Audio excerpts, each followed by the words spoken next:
Hello, welcome to AllCBTs. Today, my name is David, and in today's special class, we are going to be taking business studies.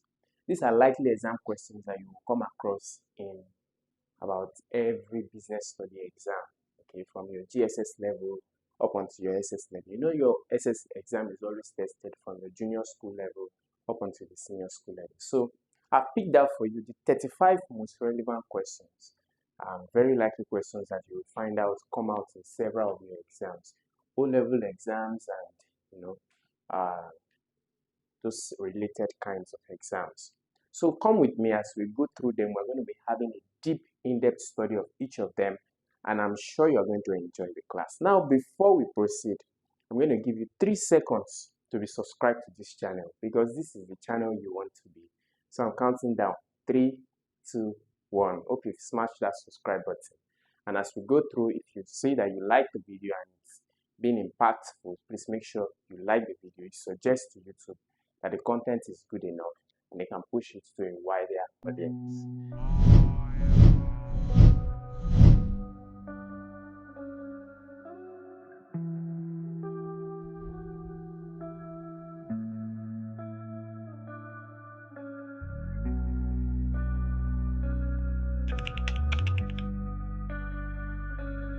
So let's get into it. Now, the first question we have here is a written order by a drawer instructing a bank to pay a stated sum is a dash. All right. So a written order by a drawer, someone who draws the order, is who is called a drawer order. A drawer instructing a bank to pay a certain sum is a dash. Now, that order is often something like this. Okay, you've probably seen it before, or maybe not. So it has the name, okay, the receiver's name, the bank logo will be somewhere here, and it has the amount, and then the signature of the sender, okay. Now, the sender is also called the drawer, and the person to receive it is often called the payee, right? So this is a check, right? So the amount will be there, then the amount in figure will be here also, maybe 20,000 naira.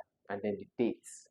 So it's a written order. So I write the check, I tear out the check from my checkbook, and I give it to the payee. Now take this to the bank to cash this amount of money. So it takes it to the bank withdraws that particular amount of money from my account into the payee's account. So that's a check. Now that's option B. Question 2. A buyer placing an order based on the seller's description is buying by what? Now we have buying by sample, by auction, by description, by inspection. Sample is a type of buying, but for this particular question, a buyer placing an order based on the seller's description is buying by dash. Now there is something that comes to mind once you read this, and that is the e-commerce kind of business.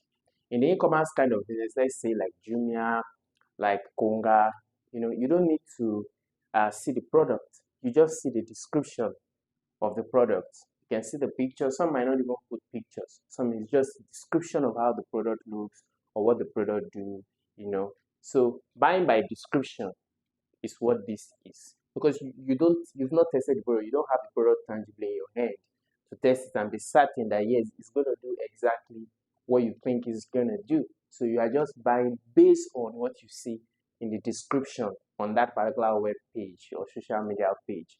So that's buying by description. And then question 3. A check presented more than 6 months after the date is called a what? Now we already established that this is an example of how a check looks like, right? Now a check that is now presented to the bank 6 months after it was issued. When the check was cleared out, that's the date it was issued. Remember, you're going to put the date on it. So that's the date it was issued. Now, maybe for whatever reason, it was handed late to the payee, or the payee took it late to the bank, maybe 6 months after, before the check arrives at the bank or the cashier at the bank. Now, what kind of check is that? That's called a stale check. When you talk about stale means something that has gotten old, maybe decaying or rotting in terms of food. But in this aspect, it means a check, that has stayed for more than 6 months without being cashed. So that's a still check, and the bank may not honor it because they may or may not, because it has stayed more than 6 months. And then question 4, goods returned by a customer are documented with a dash. Now, goods that are returned by a customer are documented with a credit note, because you now credit the customer's account. Do you get it now? So because you are crediting the customer account, the money that the customer paid, maybe the customer ordered the goods from you, and for some reasons after he received the goods are damaged. So he sends the good back to him. You have to pay back the money that he paid for that particular goods. So you are crediting him back, right? So you return it with, it's returned with a credit note. Please credit my account for this particular goods. And then question 5, the document used at the gate to verify quantity of goods received is a dash. Now this is for companies and formal parastatals, right? Now when they order some goods from a supplier and the goods is transported to the company, now as the goods arrive at the gate, you often see that checkpoints at the gate, the company. So this is the company, this is the fence, then there's a checkpoint here. So as the goods arrive at the checkpoint, there's a security post there. So they have to tender something to the security post before the goods can be allowed to leave the gate area. So that thing is called the delivery note. So what that delivery note simply contains is the list of the goods in the package that the supplier has brought to deliver to the company. So it's called a delivery note. Now, if you have enjoyed this video until this, do you know that you can study a lot of questions as this? You can see the link to our apps in the description of this video. So go right ahead and download those apps either on your iPhone or even on your Android phone and begin to practice hundreds of questions.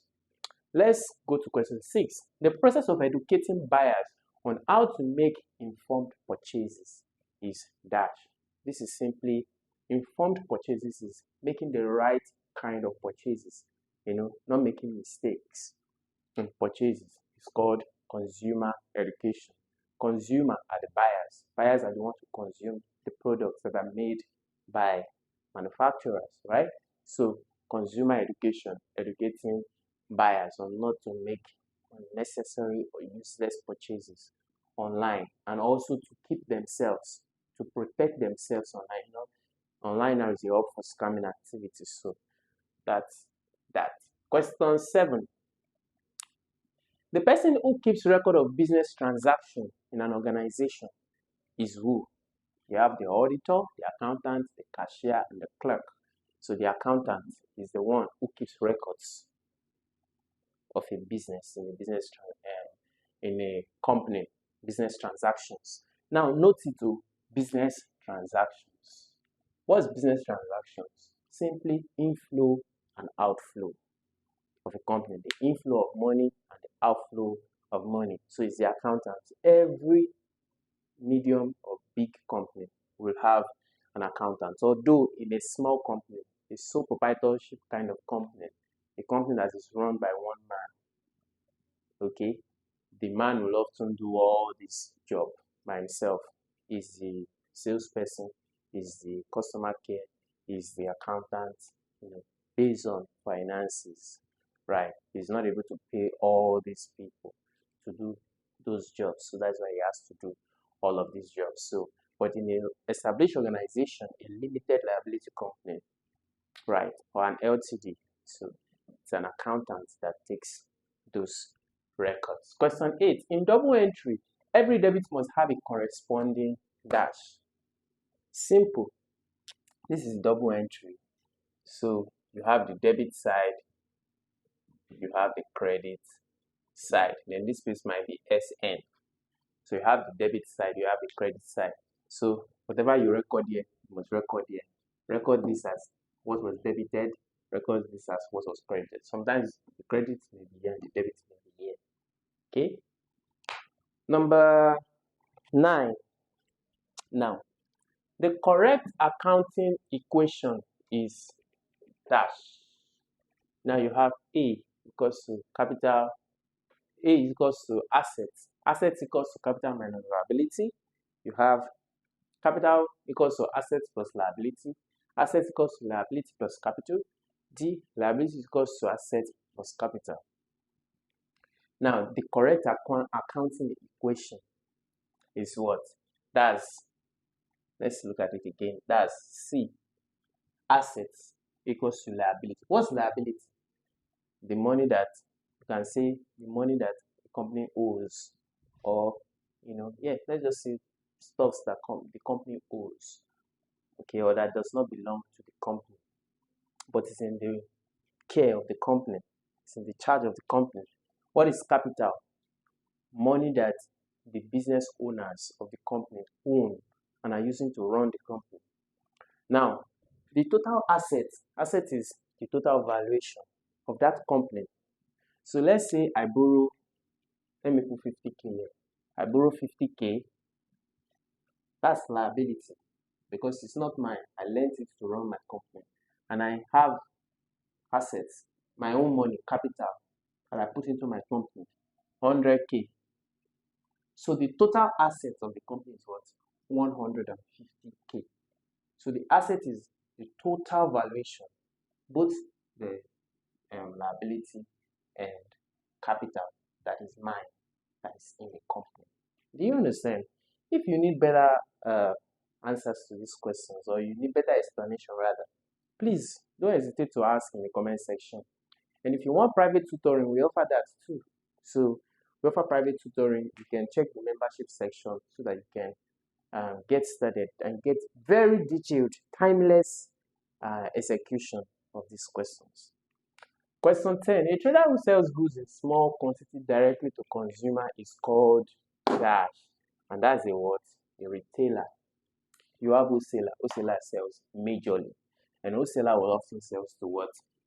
Retailers. Who are brokers? Brokers are the ones that connect people to services or connect two people, right, to run a transaction. So retailers are like the ones who sell in bits to the final consumers. All those shops in your area, they are all retailers, right? Most of the people you buy stuff from are retailers. And then question 11, trade between two countries is called bilateral trade. Once you see buy means what? Two. What about try? 3. Okay, so buy means 2. So between two countries, as I buy from you, you buy from me, and vice versa. That's a bilateral. 12. A bank, okay, that's 13 now. 12. The modern method of transmitting written images electronically. Now look at, mind the instruction. Instruction there is what? Modern, electronically. The modern method of transmitting written messages electronically, as modern means today, is what? You have tongue crier. That's also within this, yeah? You have letter. Letter is already fast phasing out. You have gong. Remember gong? Boom, boom, boom, boom. Then you have email. So email is today, is what is most popular today of transmitting written messages. You either type it or you write it if you like and scan it and attach it to an email box, so whichever way. So that's email. It's apart, it's called electronic mail. Question 13. A bank may dishonor a check if, for what reason will a bank dishonor a check from the list of these options? You have signature irregular, if the signatures are irregular. 2. Sufficient funds, if there's enough money in the account. 3. Properly dated. 4. Amount in what tallies. So it can't be this one. Amount in what tallies with the amount in number. They won't dishonor it for that, but that's good. It's supposed to tally. So properly dated, the correct dates. They won't dishonor it for that. That's correct. But you have sufficient funds. There's enough money in the account. You remember the picture I painted for you? when I draw the check and says is the money is leaving the drawer's account to the payee account. Do you remember that? Now, what this sufficient funds simply means is that there is enough money in the drawer account where the money is leaving into the what? Payee account. So this is the what? This is the drawer. This is the payee. The drawer is sending the what? The check to the what? To the payee. So there must be enough money here in order for the bank, this is the bank here, in order for the bank to honor this check and to debit the payee. Do you get what I'm saying? And to, yes, to credit the payee rather. So sufficient fund is not the reason why the bank would dishonor the check. They will only dishonor it if the signature, because now the cashier in the bank or the accountant is looking at the signature of the account holder and sees that what I'm looking at the check is different from the signature in the account. You dishonor it because anybody can forge the check, can forge a signature and bring it to the bank. So that's a good reason, a tangible reason for the bank to dishonor the check. Signature irregular. Question 14 now. The document sent by a seller stating description, quantity, and price of goods supplied is dash. Document sent by a seller stating description, quantity, and price of goods supplied is dash. That's what? Invoice. Now notice though, because we are still going to meet a question that is similar to this, but the answer will be different. So that's why you must pay attention to instructions in an exam, because one point could be the difference between F and D. One point could be the difference between C and B. I mean, when I mean C, I'm talking about your grades in the exam. So that's why you need to be really careful and pay attention to instruction.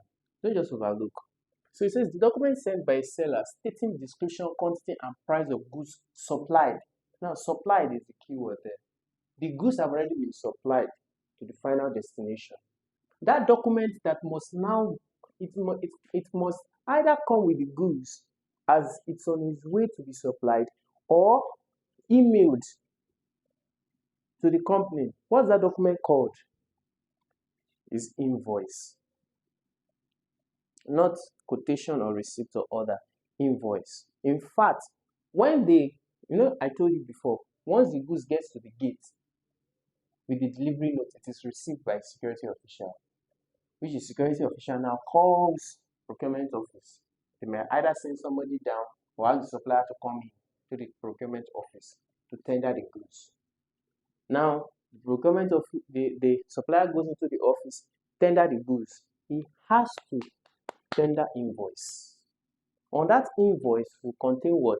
All the goods that he has brought, the description of the goods, the number of each, as the quantity of each, and the price.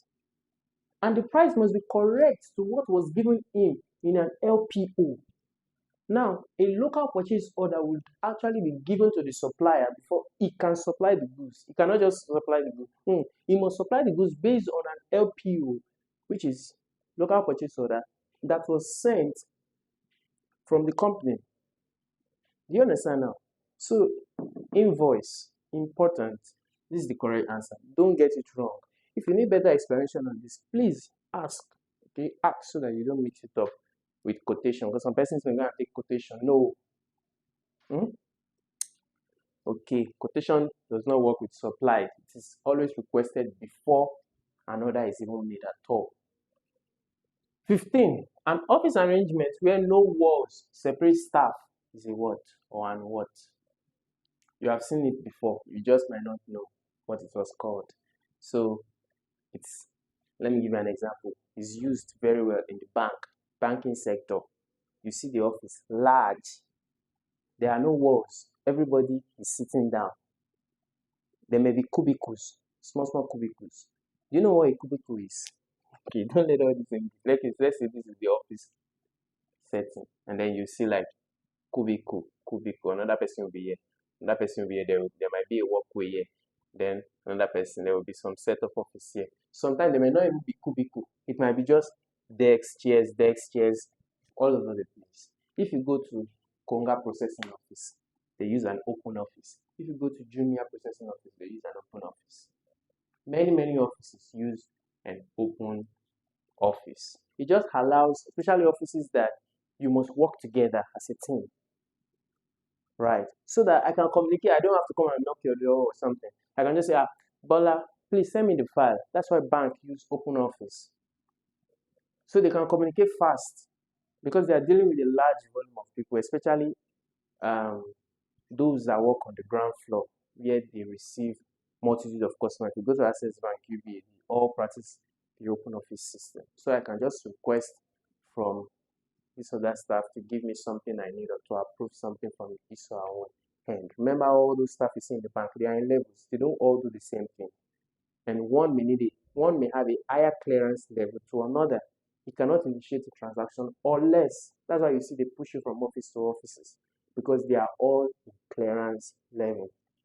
So as to make sure that fraud is reduced and your money is safe. Okay, 16.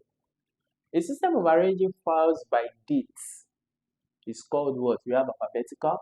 Alphabetical is arranging by alphabets. Let's say they say list the names of all the people in the classroom alphabetically. Then they start from what? Maybe Anu to Bode to Christina, like that. But for this, by dates is chronological. Chronological is by dates. When you hear chronological, it's by dates. So we are arranging by dates. 1970, we are listing by birthdays. Hey, if you go to now listing by birthdays, that's chronological, because we're now listing by dates. Is this clear? Good. Then 17, the act of safeguarding and timely retrieval of records is called archiving. Archive. An archive is simply keeping a record in a safe place for later use, so that we can draw it up anytime later without looking for it or getting it lost. So that's called an archive. So in order to, so that this video will not be too long, I'm going to stop here right now and take a pause to continue in the part B of the video. So I would link the part B to this first edition so that you can watch together. I don't want it to be too long and overbearing, but I'm sure you enjoyed this particular 17 questions we've taken so far. Remember to ask your questions in the comment section and share this video with your friends and colleagues that will be writing this particular exam. I will see you in part B soon. Bye. Hi, I'm sure you enjoyed the content you just watched.